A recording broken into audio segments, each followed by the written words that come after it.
haddaad haween furtaan baa ilaahay yidhi inta aydan u galmoonin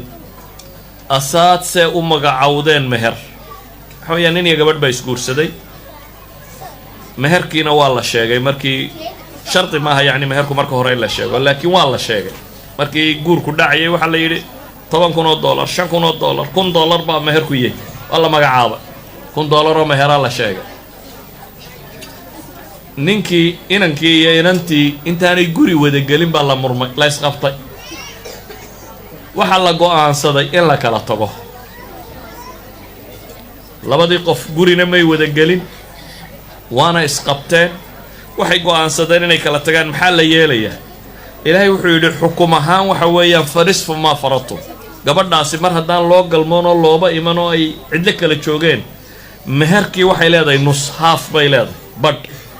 meherka badhkii bay leedahay laakiin ilaahay wuxuu leeyahay ilaa an yacfuuna aw yacfuwa aladii biyadihi cuqdatu nnikaax wa an tacfuu aqrabu litaqwa inay haweenaydu wax cafido mooyaane oo gabadhu xaq bay u leedahay inaad tidhahdo waryaah waxba ha nusnuslayne nusna hay siinine raalle haw waa kaa cafiye nuskana iska tag inay ku tidhaahdo cagsiga ninkuna xaq wuxuu leeyahy inuu yidhaahdo naa waxba nusna ha ka tegine kunkaba wada qaado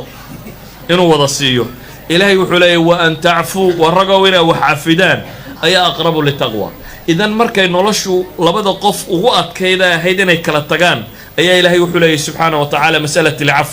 inaad ku dhaqantaan weeyaan dilku hadduu yahay wixii ugu weynaayoo la cafiyi karo xudayfa bnulyamaan iyo aabihii labadii saxaabi dagaalkii badar waa kuwii kaga hadhay heshiiskii ay gaalada la galeen dagaalkii uxud bay ka soo qayb galeen niman qariib oo aan xoog loo garanayn bay ahaayeen wakhtigii muslimiintu ay jabayeen oo arrintu qasantay ayaa muslimiintu xataa iyagii iskala garan waayeen oo seefta iska asaleen xudayfa bnulyamaan baa wuxuu arkay aabbihii iyo muslimiintii ku goobteen oo ay gaal u haystaan oo la dilayo waa aabbihii oo muslima oo safka muslimiinta ku jiro soo dagaal tegay oo la garan waayo qolo kaloo muslimiini seefta ku boobtay markaasuu ku soo cararay isagoo leh abi war waa aabbahay kama soo gaadhine odaygii alyamaan lo odhan jiray maalintii uxud muslimiintaa dishay kaw kaga siisay xudayfa markaa isa soo taagay isagoo aabbihii la dilay raggii aabbihii dilayna ay meesha taagan yihiin xudayfa wuxuu ku yidhi markaa gafara allahu lakum ilaahay idinkana dembigiinna ha dhaafo waa nimankii aabbihii dilay kuwuu ducaynaya wuxuu leeyahy waa aabbahaye gafara allahu lakum dembigiinna alla ha dhaafo culamaa ilxadiid waxay dhahaan maantaa kadib khayr kama zuulin xudayfa ayuha alaxiba waxaan leenahay cafisku qadiyo fardiya wuu noqdaa oo qofku inuu fardi wax u cafiyo waxa ugu weyne qof la gaadhsiiyaana waa in ama isaga wax la yeelo ama la dilo ama dadkiisa la laayo iyadana fi shariica cafisku waa ka suurtagal qadaayaadka siyaasiga ummaddana waa lagu maamuli karaa oo nebi maxamed waxay nidhi fi siyaasa daakhiliya ilaahay wuxuu faray facfu canhum wastakfir lahum washaawirhum fi lamr siyaasa alkhaarijiyana waa lagu maamuli karaa oo gaalo intaa la isdilayay ayaa uu nebigu cafiyay calayhi salaatu wasalaam bulshada dhaqankeeda kalena wixii waxaa ka hooseeya wuxuu doonaba ha ahaado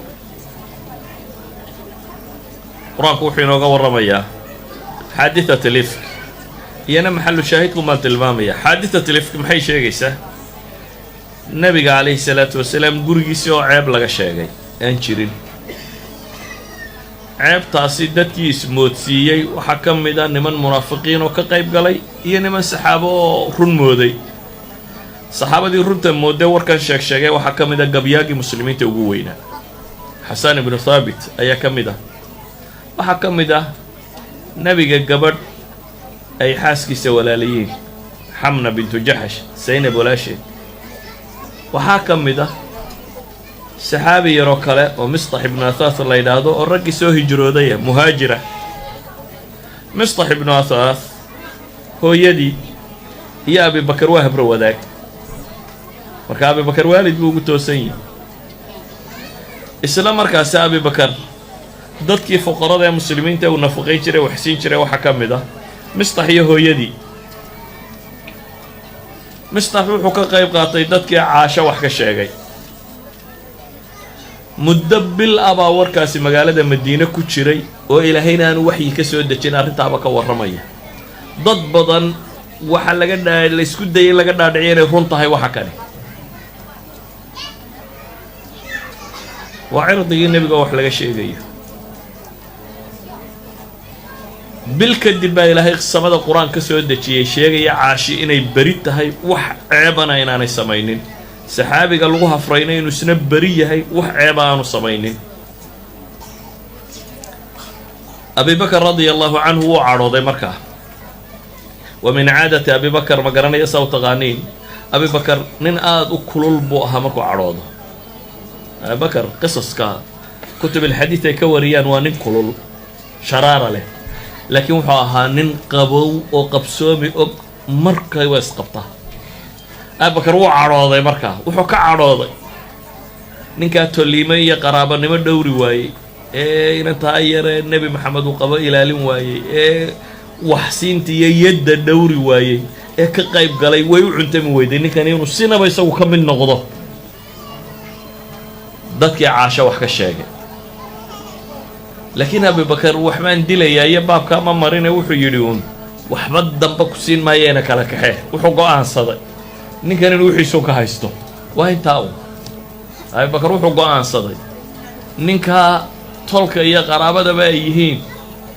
ee wax siinaya biilayay ee haddana ka qayb galay Caasha warkeedii inaan wax damba siinin warina kala kaxee buu yiri waxba damba aan ku siin maayeen